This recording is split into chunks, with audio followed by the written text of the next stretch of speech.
आगे कदम बढ़ गए। जैसे कोप भवन में प्रवेश किया तो कैकेयी जी रूठी बैठी थी। महाराज जैसे ही पहुंचे तो कैकेयी जी खड़ी नहीं हुई, अभिवादन नहीं किया। जबकि आप जानते हैं कि महाराज श्री दशरथ पति की ही भूमिका में नहीं है, राष्ट्रपति की भी भूमिका में है। बोलो है कि नहीं? अगर आज राष्ट्रपति आ जाए तो सभी उसका अभिनंदन करेंगे कि नहीं करेंगे? क्योंकि हमारे देश का राष्ट्रपति है। पद का सम्मान, पद का सम्मान। केवल महाराज दशरथ पति की भूमिका में नहीं है, राष्ट्रपति की भूमिका में भी हैं। एक पत्नी का धर्म कहता है पति यदि आ जाए तो उसे बैठा रहना चाहिए कि खड़ा हो जाना चाहिए? खड़ा हो जाना चाहिए। मर्यादा यही है।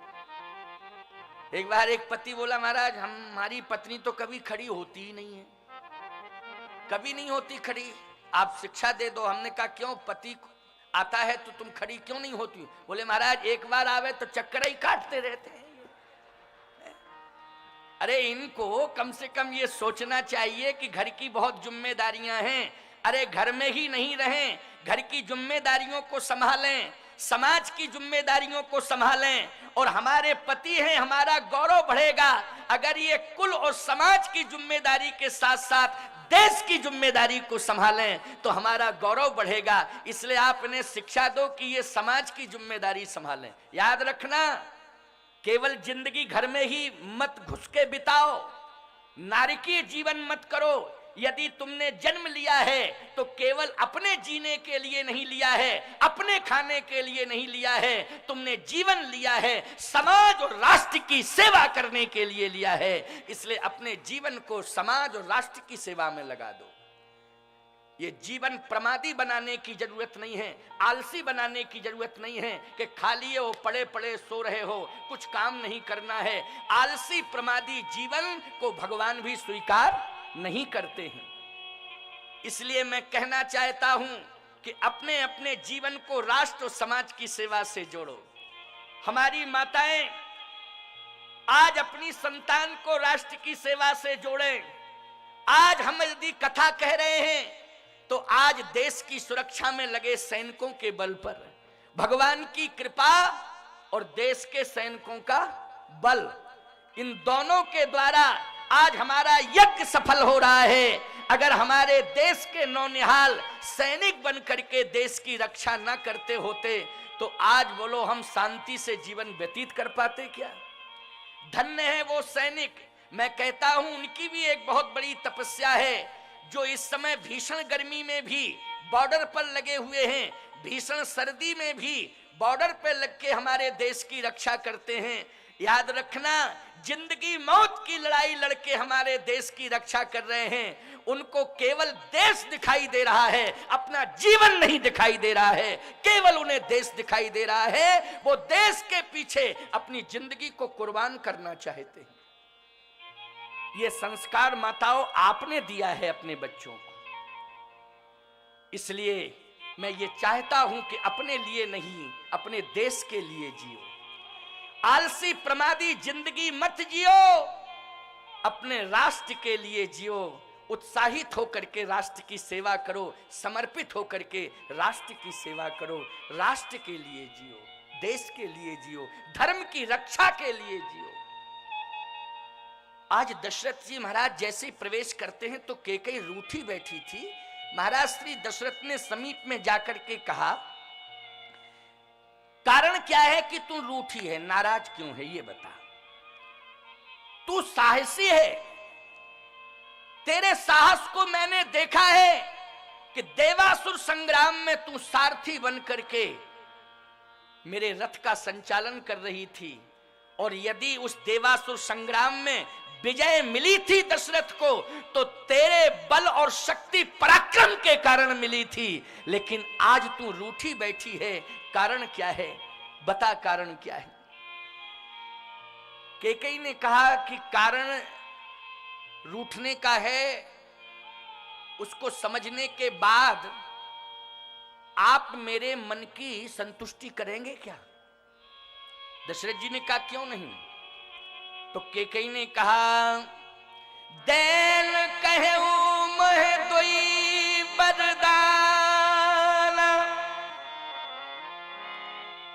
दो वरदान देने के लिए कहा था। जब देवासुर संग्राम में मैं सारथी बनकर के रथ चला रही थी, तो उस समय आप मेरे रथ के संचालन से प्रभावित हो गए थे और उसी समय आपने दो वरदान देने के लिए कहा था।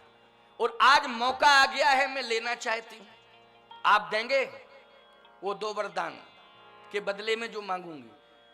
दशरथ जी ने सीधा कह दिया, सुनते ही कैकेयी ने कहा, दैन कहो मोय दो वरदान। दो वरदाना, मैंने दो वरदान आपने मुझे दिए थे, उसके बदले में आज मैं मांग रही हूं। दशरथ जी ने कहा, दो के चार मांग बर ले, तू दो के चार मांग ले। कैकेयी जी ने कहा, कभी भी असंतुलित भाषा का प्रयोग नहीं करना चाहिए महाराज, हमेशा संयमित और संतुलित भाषा का प्रयोग करना चाहिए। मैं दो मांग रही हूं, आप चार की बात कर रहे हैं। अरे कम से कम ये समझना चाहिए था कि दो हैं तो वो दो हैं कौन? कैकेयी बोली, दो में ही पसीना निकल जाएगा, चार की तो बात छोड़ो। अरे पहले समझ तो लेना चाहिए आखिर ये दो हैं कौन। अब तुम्हारी समझ में आई बात? पत्नी अगर तुमसे डिमांड करे तो तत्काल तुम्हारी ओवर लैंग्वेज नहीं होना चाहिए, नहीं तो आर्थिक फाउंडेशन गड़बड़ा जाएगा, चौपट हो जाओगे। बिल्कुल मैं साफ बोल रहा हूं। इस कथा से शिक्षा ले लो, ये कथाएं शिक्षा देने के लिए हैं। केवल गोस्वामी तुलसीदास जी महाराज ने ये ग्रंथ ही नहीं लिखा है, ये तुम्हारी जिंदगी के प्रयोग में आने वाला ग्रंथ है, तुम्हारी समस्याओं को दूर करने वाला ग्रंथ है। इसलिए तुम्हारी जिंदगी को सुंदर ढंग से संचालित कराने वाला ग्रंथ है। आज इस ग्रंथ की शरण में आकर के कुछ समस्याओं से निजात पालो। मैं इस तरह की व्याख्या करता हूं जिससे तुम्हारे जीवन की व्यथा दूर हो, राम कथा से जीवन की व्यथा दूर हो। कैकेयी संयमित भाषा में ही कह रही है कि महाराज मैं दो की बात कर रही हूं, आप चार की बात कर रहे हैं, पहले आप मेरे दो वरदान सुनिए। दशरथ जी बोले, नहीं, दो के चार मांग बर ले, दो के चार मांग ले।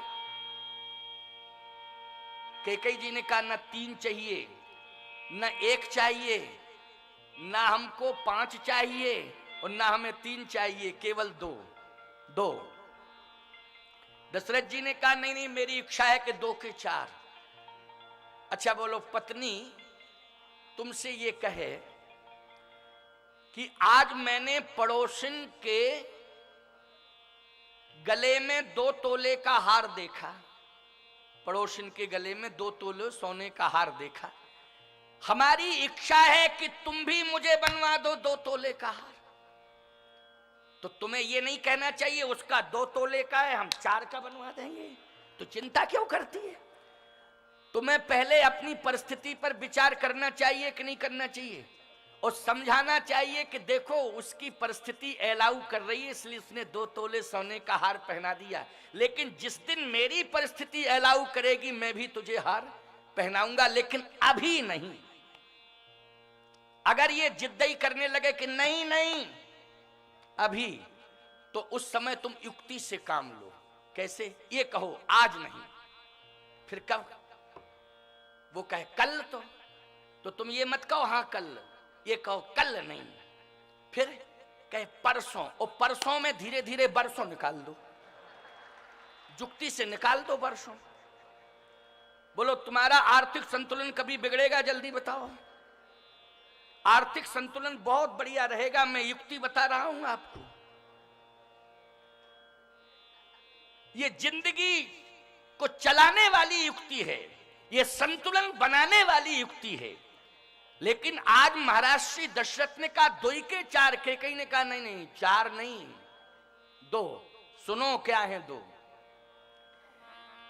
सुनहु प्राण प्रिय भावत जी का, सुनहु प्राण प्रिय भावत जी का, सुनहु प्राण प्रिय भावत जी का, सुनहु प्राण प्रिय भावत जी का, देहु एक बर भरत ही टी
प्राण प्रिय भावत जी का, देहु एक वर भरतहि टीका। श्री राम को राजा बनाना चाहते हैं आप, नहीं, राजा भरत को बनाना है। अच्छा, भरत को बनाना है। इतना सुना, पसीना निकलने लगा, कांपने लगे, कहे रुको रुको रुको, अभी धीरज रखो। तापस वेश विशेष उदासी,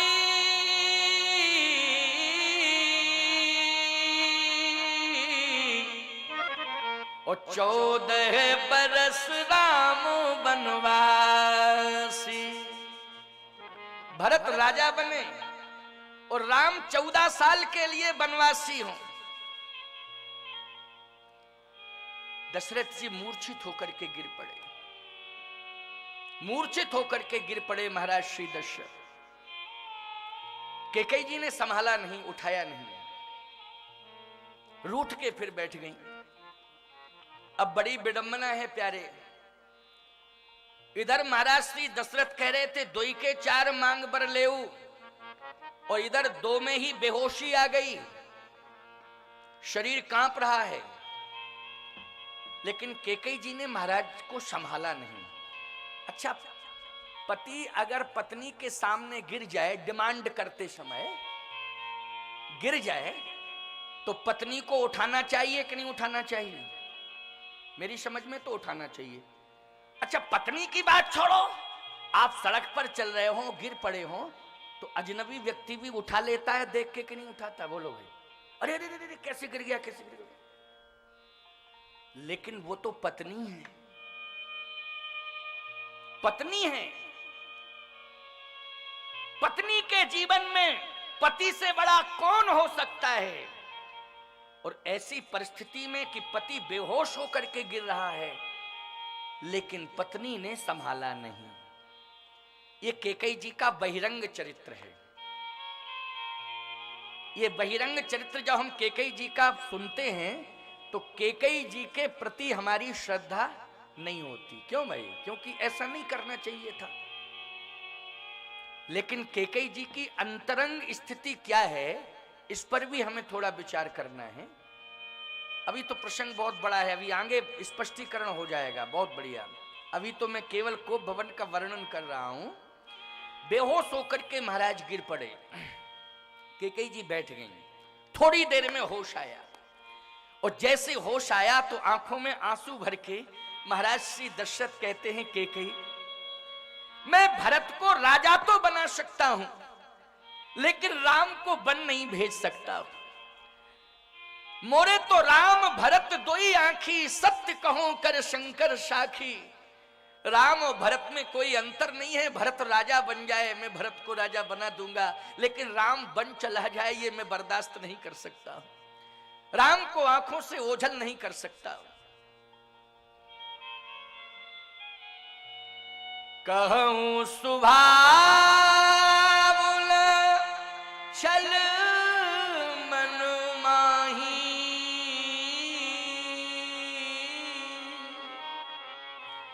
जीवन मोरे राम बिन नाहि,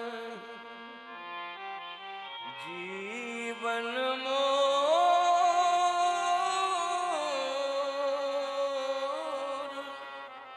राम बिन नाहि।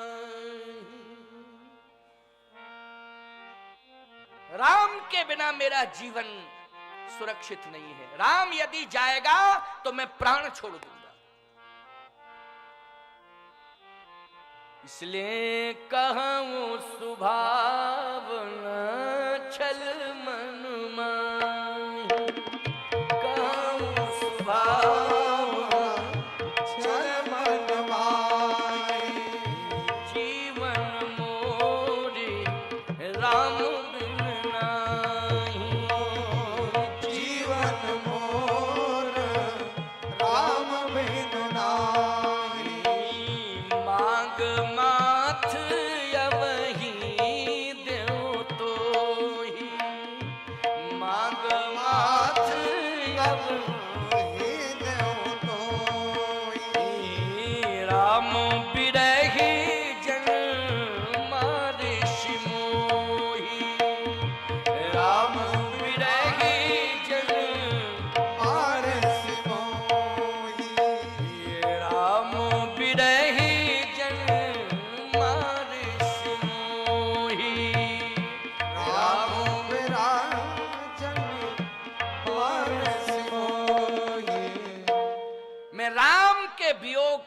बर्दाश्त नहीं कर सकता हूं, मैं अवश्य ही प्राण छोड़ दूंगा।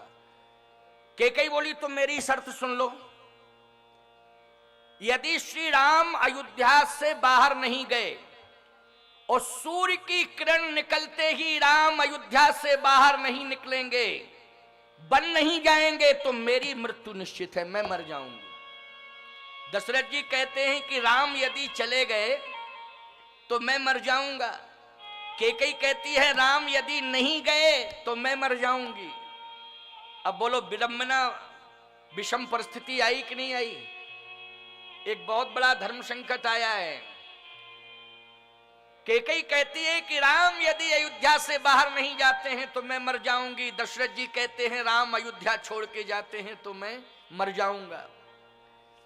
अच्छा भाई, पति पत्नी में अगर इस तरह की कंडीशन पैदा हो जाए, ध्यान से सुनना, ध्यान से सुनना, बहुत बढ़िया बात बता रहा हूं। पति पत्नी में अगर ऐसी कंडीशन पैदा हो जाए कि दोनों में से किसी एक को मरना पड़ेगा, एक बचेगा एक मरेगा, अब पति पत्नी तय करें कि कौन बचे कौन मरे,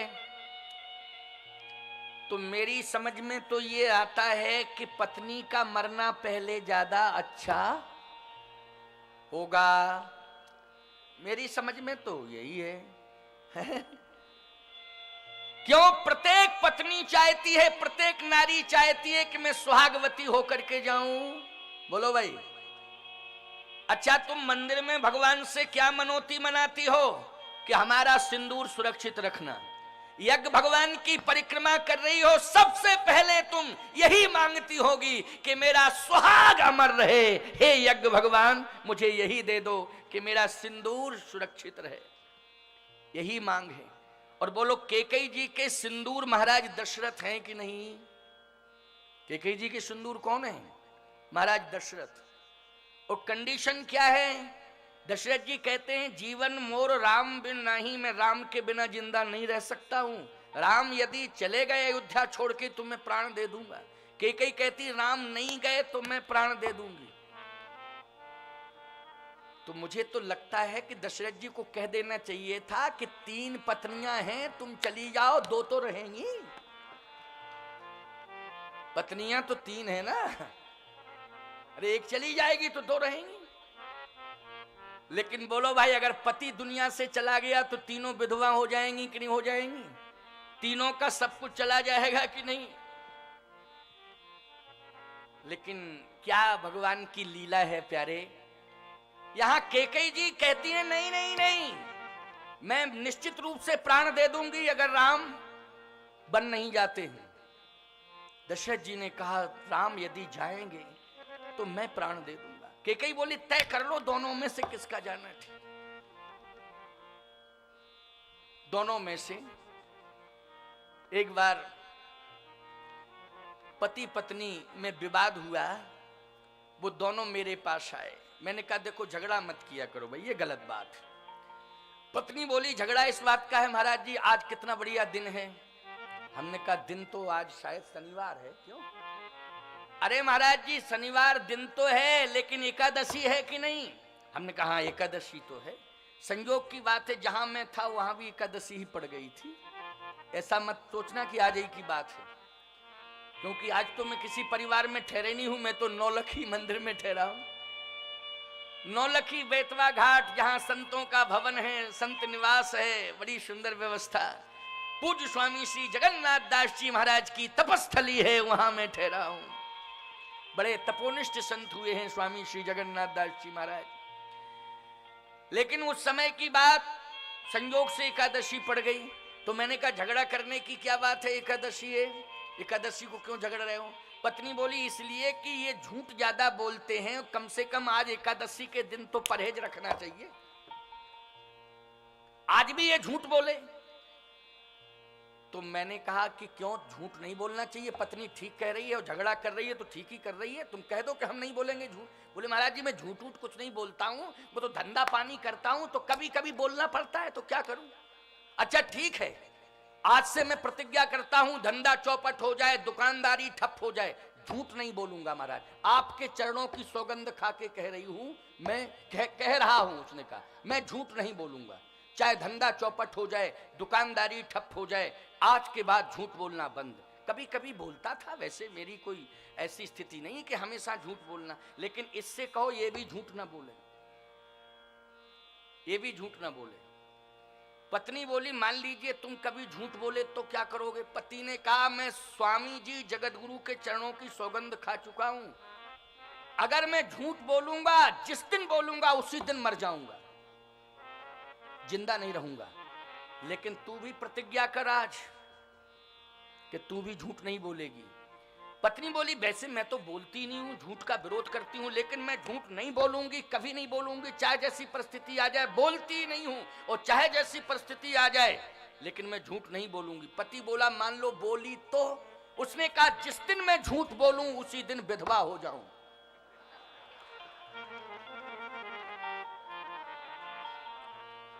बोलो भाई, मरना तुम्ही को पड़ेगा कि नहीं? भाई यहां भी ऐसी विषम परिस्थिति प्यारे। केकई जी कहती हैं कि ठीक है, यदि राम नहीं जाते हैं तो मैं निश्चित रूप से प्राण छोड़ दूंगी। अब आप विचार करना। महाराज श्री दशरथ बार बार केकई को समझा रहे हैं, लेकिन केकई समझ नहीं रही है। अब जब केकई नहीं समझी, देखो पत्नी समझाने पर ना समझे, पुत्र समझाने पर ना समझे, तो फिर भगवान पर छोड़ देना चाहिए। किस पर छोड़ना चाहिए? भगवान पर छोड़ना चाहिए। मैं आपसे ये पूछना चाहता हूं, जब केकई जी को भवन में नहीं समझी तो महाराज श्री दशरथ ने भगवान शंकर पर छोड़ दिया। किस पर छोड़ा? शंकर जी पर। सुमिरी महेशही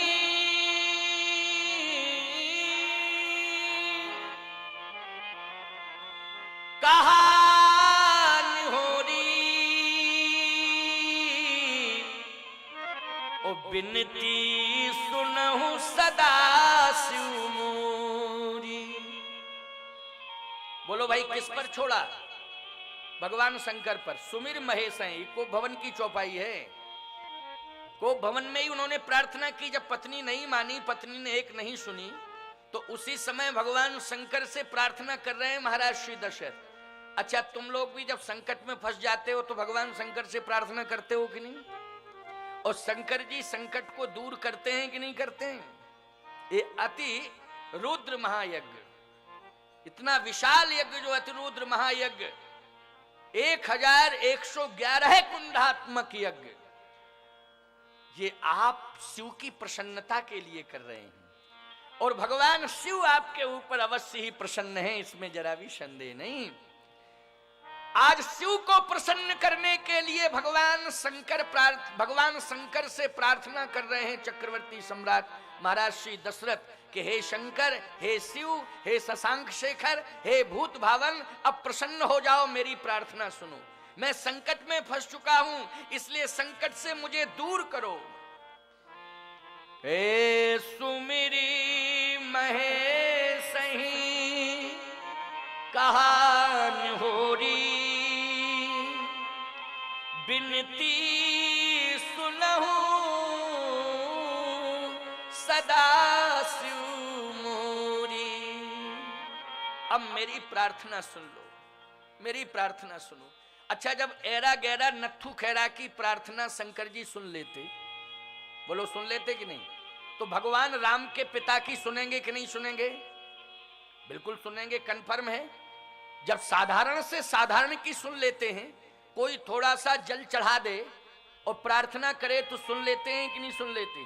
लेकिन आज भगवान राम के पिता स्वयं चक्रवर्ती सम्राट महाराज श्री दशरथ आज प्रार्थना कर रहे हैं और बुला रहे हैं, कह रहे हैं हमारी प्रार्थना सुनो। और मैं तो कहता हूं कि आप समस्या का समाधान करने के लिए, आज पति पत्नी के मध्य में बहुत बड़ी समस्या आ चुकी है, इसका निपटारा करने के लिए, समाधान करने के लिए आप आ जाओ। कैलाश छोड़ के आप जल्दी आओ। और अगर आप नहीं आओगे तो निश्चित रूप से अयोध्या में बहुत बड़ी घटना घटने वाली है कल। बोलो घटना घटने वाली है कि नहीं? आप आ जाओ और बचा सकते हो तो आप ही बचा सकते हो।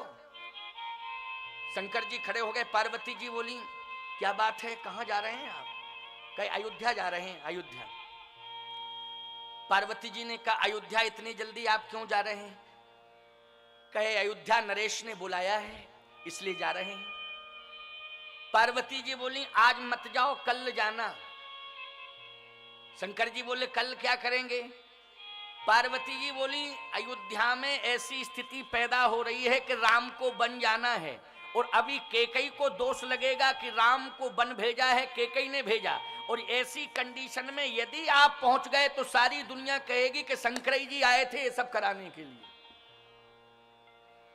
अच्छा एक बात बताओ, परिवार में विवाद हो और कोई पड़ोसी निपटावे या रिश्तेदार निपटावे और निपटे ना, तो कलंक निपटाने वाले के ऊपर जाता कि नहीं जाता? हम तो जानते थे वो यही कराने आएंगे और यही करा के चले गए। देखो चक्कर में पड़ना ही नहीं चाहिए था, फालतू के चक्कर में पड़ गए। दोष लगता है कि नहीं लगता है? मध्यस्थ को दोष बहुत लगता है। पार्वती जी ने कहा महाराज आपसे प्रार्थना है कि आप अभी माहौल ठीक नहीं है, इसलिए आप अयोध्या मत जाओ। शंकर जी ने कहा सुनो पार्वती, मैं अभी जाऊंगा, तत्काल जाऊंगा। इस समय रघुवंश का राजा संकट में फंसा हुआ है, हाथ जोड़ करके प्रार्थना कर रहा है, आंखों से गंगा यमुना की तरह अविरल अश्रुधारा प्रवाहित हो रही है। मैं कैसे देख सकता हूं? इसलिए नहीं नहीं, मुझे रोकना नहीं, मैं अभी जाऊंगा, अभी जाऊंगा, अयोध्या जाऊंगा। पार्वती जी बोली ठीक है महाराज, यदि आपकी इच्छा है तो आपको रोक कौन सकता है, जाओ। देखो शंकर जी आए, ये रामायण की कथा है। मैं कहता हूं ठीक से रामचरितमानस को अगर तुम पढ़ने लग जाओ तो रामचरितमानस की गहराई को समझ लोगे, लेकिन पढ़ते तो हो, बस पढ़ के रख देते हो। रामायण को आपने लिया और थोड़ा पढ़ा और रख दिया, और कोई भ्रम हुआ तो उसके निवारण की नहीं सोची, लेकिन ये सोचने लगे कि ये भ्रम इसमें ऐसा है तो ऐसा, ऐसा क्यों, ऐसा क्यों, ऐसा क्यों, ऐसा क्यों? अरे ऐसा क्यों, ऐसा क्यों, ऐसा क्यों, ये मत सोचो।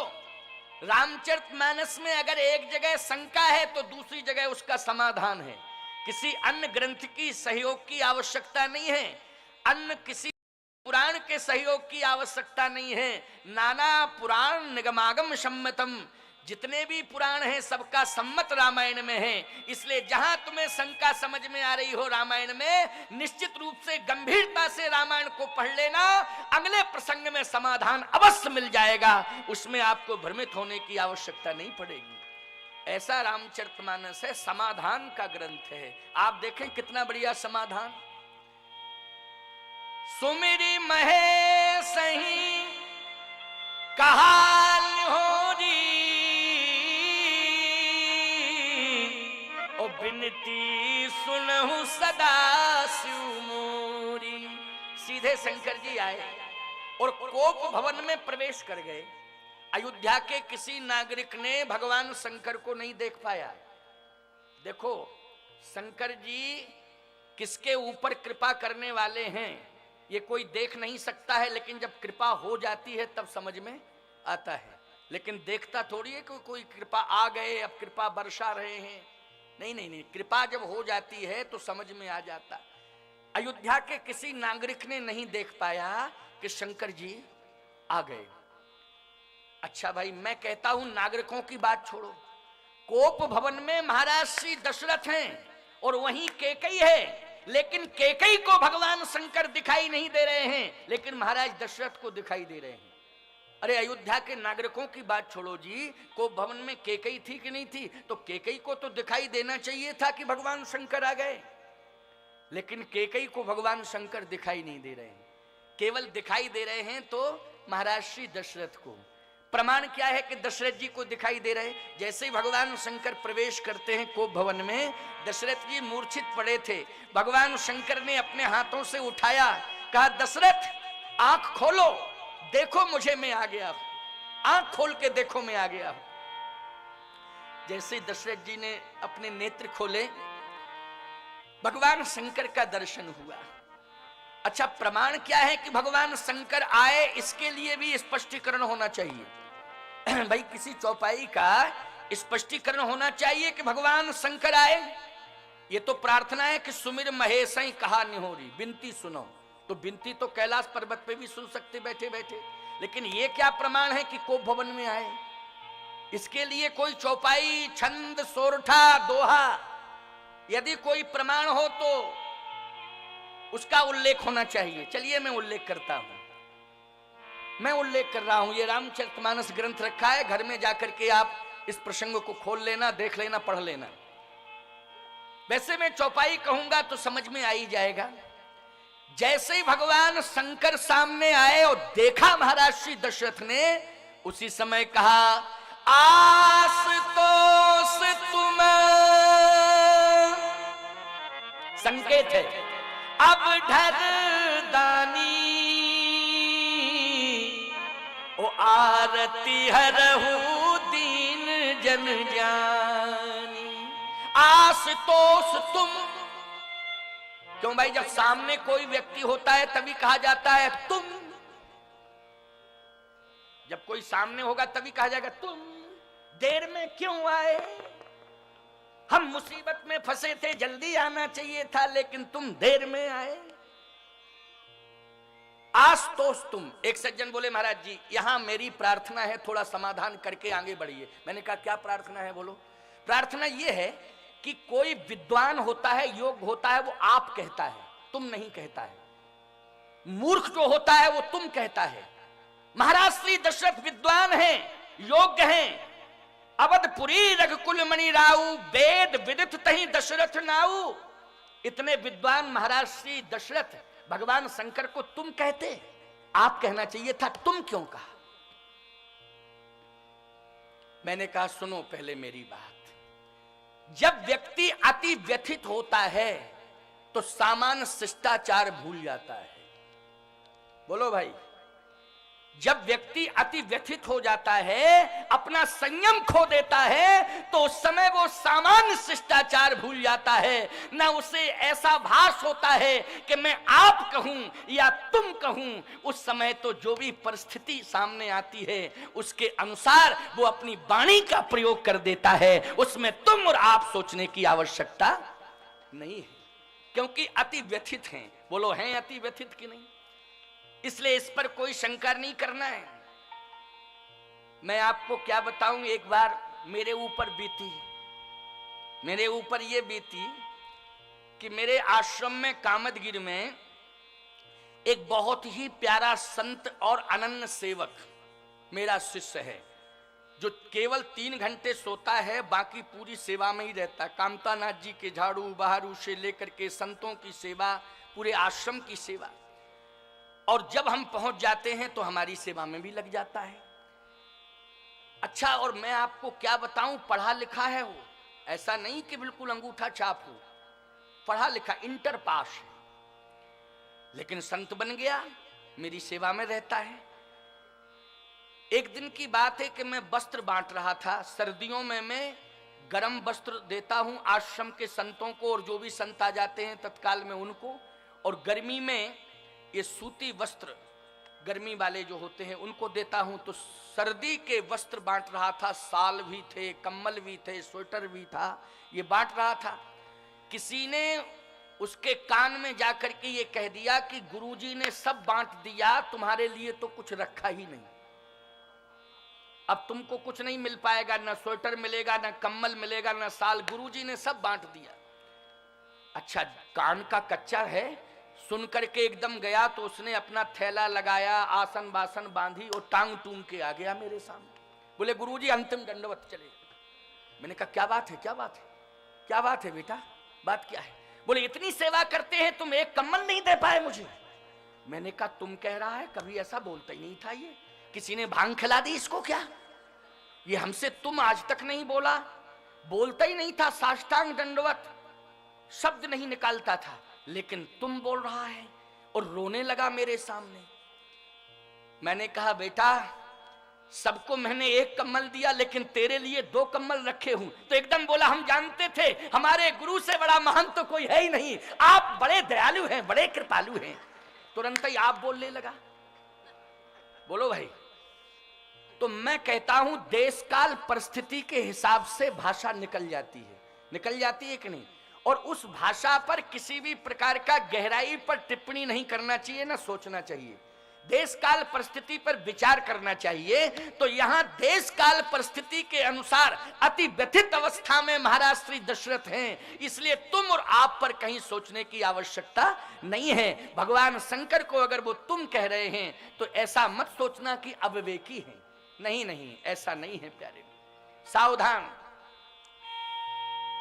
शंकर जी को जैसे ही देखा, आशुतोष तुम अवधर दानी, आरती हरहु दीन जन जानी।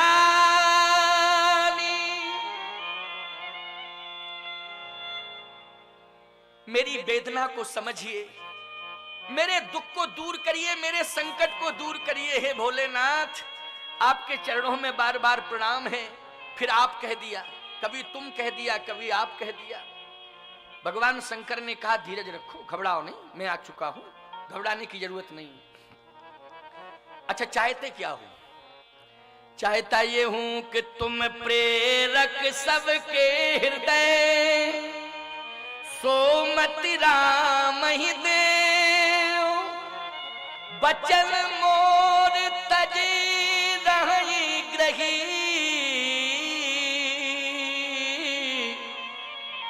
परिहरशील सने।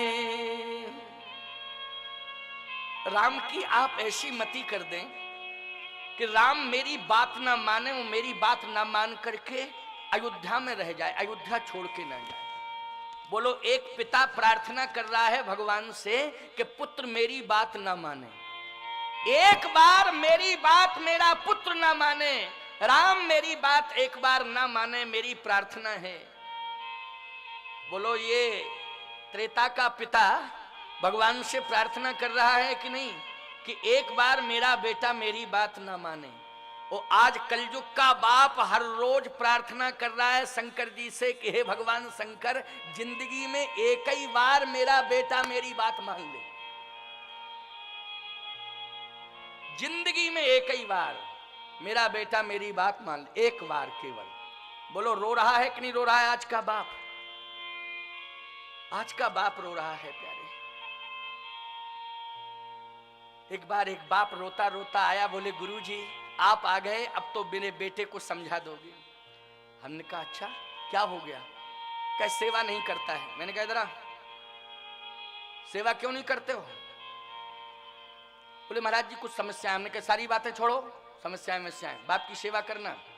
बोले आप कह रहे हो तो हम जरूर करेंगे, आप कह रहे हो तो। मैंने कहा चलो मैं ही कह रहा हूं, बाप को संतुष्ट करो, माँ को संतुष्ट करो। माता पिता की सेवा कर ली तुमने, समस्त तीर्थों का दर्शन हो जाएगा घर में ही, समस्त तीर्थ तुम्हारे घर में ही आ जाएंगे। और ऐसी सेवा करना बेटा कि सारा गांव नहीं पूरा जिला तुम्हें श्रवण कुमार कहने लगे। बोले महाराज जी ठीक है। दूसरे साल हम जब पहुंचे तो फिर वो रोके आया बाप। मैंने कहा आप क्यों रो रहा है, तेरा बेटा तो सेवा करता है। बोले कहाँ महाराज सेवा करता है, आपकी बातें ही नहीं मानी उसने। मैंने फिर बुलाया, मैंने कहा क्यों, अगर तुझे नहीं माननी थी बात तो उस समय इनकार कर देता। हाँ हाँ हाँ हाँ करता गया।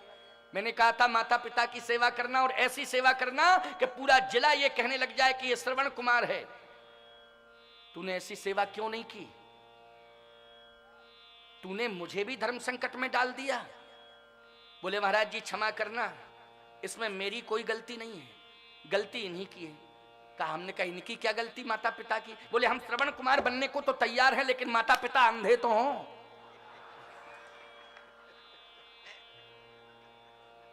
बोलो भाई, ऐसा श्रवण कुमार बनने से क्या फायदा कि माता पिता को अंधा होना पड़े? अरे श्रवण कुमार के माता पिता तो स्वाभाविक अंधे थे, क्यों भाई? उनको अंधा थोड़ी किया गया था। लेकिन ये ऐसा अंधा करना कि श्रवण कुमार तब बनेंगे जब वो अंधे हो जाएंगे, ये बड़ी विडंबना है। आज मैं एक बात कह रहा हूं प्यारे, ये त्रेता का पिता है, जो ये कह रहा है, भगवान शिव से प्रार्थना करके कह रहा है कि तुम प्रेरक सबके हृदय, सोमति राम ही देव, बचन मोर तज रहि ग्रह परिहरशील सने। एक बार मेरा बेटा राम मेरी बात ना माने। भगवान शंकर ने कहा ठीक है, हो जाएगा ऐसा। भगवान शंकर के हृदय में भगवान राम बैठे, उन्होंने तुरंत धक्का दिया, बोले बाबा सब गड़बड़ हो जाएगा, क्या कह रहे हो? सब गड़बड़ हो जाएगा, क्या कह रहे हो? आप ऐसी मति करोगे मेरी, और आपकी अवज्ञा मैं कर नहीं सकता हूं। यदि आप आदेश दे दोगे तो मैं पालन करूंगा, लेकिन गड़बड़ हो जाएगा सब। भगवान शंकर ने कहा क्या गड़बड़ हो जाएगा? भगवान राम ने कहा मेरी इच्छा अयोध्या में रहने की नहीं है, मेरी इच्छा अयोध्या में रहने की नहीं है, मैं बन ही जाना चाहता हूं। मैं अयोध्या में रहने के लिए नहीं आया हूं, मैं अयोध्या पति बनने के लिए नहीं आया हूं, मैं वन में रहने के लिए आया हूं, मैं वन वन भटकने के लिए ही आया हूं, और वन में जाकर के गिरवासी वनवासियों का उद्धार करने के लिए आया हूं। मुझे राजमहलों में नहीं रहना है। अगर मुझे राजमहलों में ही रहना होता तो मैं बैकुंठ छोड़ के नहीं आता। बैकुंठ छोड़ के मैं इसलिए आया हूं कि अयोध्या माध्यम बन जावे और मुझे बन जाने का सौभाग्य प्राप्त हो जावे, और बन के गिरवासी वनवासियों का उद्धार कल्याण में कर दूं और राक्षसों का विनाश कर दूं। यही संकल्प लेकर के मैं आया हूं। बहुत गड़बड़ होगा, आपकी बात हम टाल नहीं पाएंगे। आप यदि रोक देंगे तो मैं रुक ही जाऊंगा, लेकिन हमारी लीला फैल हो जाएगी। इसलिए आप एक काम करो कि मेरे पिताजी की मति ही पलट जाए, ऐसा काम आप कर दो। शंकर जी बोले हम ही धर्म संकट में फंस गए। अगर मैं पार्वती की बात मान जाता, नहीं आता तो ठीक ही रहता, लेकिन ये नहीं जानता था कि ऐसी स्थिति पैदा हो जाएगी। भगवान राम कहते हैं मेरे पिताजी की मति आप पलट दीजिए। अच्छा बोलो, पिताजी कह रहे हैं पुत्र की मति पलट दीजिए, और पुत्र कह रहा है कि पिताजी की मति पलट दीजिए। अब देखो कितना बढ़िया ये प्रसंग, कितना मनोहारी प्रसंग है। अब इसका समाधान होने वाला है। ये रामचरितमानस की बड़ी गहराई, ये भावों की गहराई जिसमें आप डूब रहे हैं।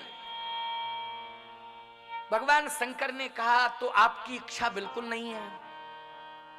भगवान राम ने कहा नहीं, मेरी इच्छा नहीं है। आप तो पिताजी की मति पलट दो कि ये हमको वन भेजने के लिए तैयार हो जाएं। अब भगवान शंकर ने माहौल बनाया और प्रभु राम से कहा कि ऐसा करना प्रभु, आप मेरा सहयोग करेंगे, आप सहयोग करेंगे मेरा, आप अंदर प्रवेश कर जाएं पिताजी के हृदय में, और मैं बाहर से कंट्रोल करूंगा, आप अंदर से कंट्रोल करना। उर प्रेरक रघुवंश विभूषण, आप प्रेरणा देना अंदर से, मैं बाहर से कंट्रोल करूंगा, आप अंदर से, और बस काम बन जाएगा, बहुत बढ़िया काम बनेगा। शंकर जी ने कहा कि तो मैं प्रयास करता हूं, लेकिन आप प्रवेश तो करें। भगवान राम ने कहा मैं प्रवेश कर रहा हूं, हृदय में प्रवेश कर रहा हूं, लेकिन आप बाहर से कंट्रोल करें। अब बाहर से कितनी बढ़िया भूमिका बन रही है समझना। भगवान शंकर ने कहा एक बार आप विचार कर लें, हे चक्रवर्ती सम्राट महाराज दशरथ, आप एक बार विचार कर लें। जल्दबाजी में कोई निर्णय नहीं लेना चाहिए, इसलिए एक बार सोच लें आप। यदि आप राम को अयोध्या में रोकेंगे तो आपको अपयश मिलेगा, आपका लोक परलोक बिगड़ जाएगा। महाराज श्री दशरथ ने लोक परलोक को दांव पे लगा दिया। महाराज श्री दशरथ ने कहा अजस होय जग सुजस नसाऊ,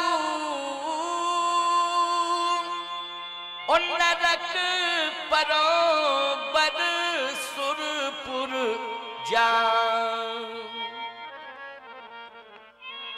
भले ही लोक में मेरी अपकीर्ति हो जाए, मेरा परलोक भी बिगड़ जाए, मुझे नरक मिल जाए, मैं नरक जाने को तैयार हूं, मैं अपयश लेने को तैयार हूं, लेकिन मैं राम को वन भेजने को तैयार नहीं हूं। अब बताओ भाई, लोक परलोक को दांव पर लगा दिया, अपयश लेने को तैयार हैं। अब भगवान शंकर ने कहा गुंजाइश ही खत्म हो रही, अपयश लेने को तैयार हैं, लोक परलोक को दांव पे लगा दिया। अब धीरे से भगवान शंकर कहते हैं प्रभु श्री राम से, आप क्या कर रहे हो? असर तो कुछ हो ही नहीं रहा है, असर तो कुछ हो ही नहीं रहा है, आप कर क्या रहे हो? भगवान राम ने कहा धीरे धीरे असर होगा, अभी तो मैंने प्रवेश किया है, अभी पावर सप्लाई नहीं की, अभी प्रवेश किया है, अभी जब मैं पावर सप्लाई करूंगा तभी ना परिवर्तन होगा, लेकिन आप बाहर से कंट्रोल तो करिए।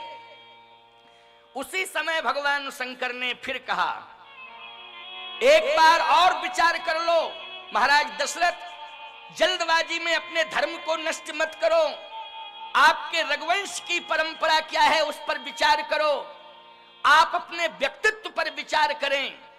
महाराज श्री दशरथ ने कहा मैंने विचार कर लिया है, मैं सत्य कह रहा हूं, कहूं सुभाव छल मन माही, और जीवन मोर राम बिन नाहि। मैं सत्य कहता हूं कि राम के बिना जिंदा नहीं रह सकता हूं, राम के बिना मैं जिंदा नहीं रह सकता हूं, इसलिए राम चले जाएंगे तो मेरे प्राण निकल जाएंगे। महाराज राम को अयोध्या में रोको, मेरा लोक परलोक बिगड़ जाए, मुझे नरक मिल जाए, इसकी चिंता नहीं है, रोको रोको रोको।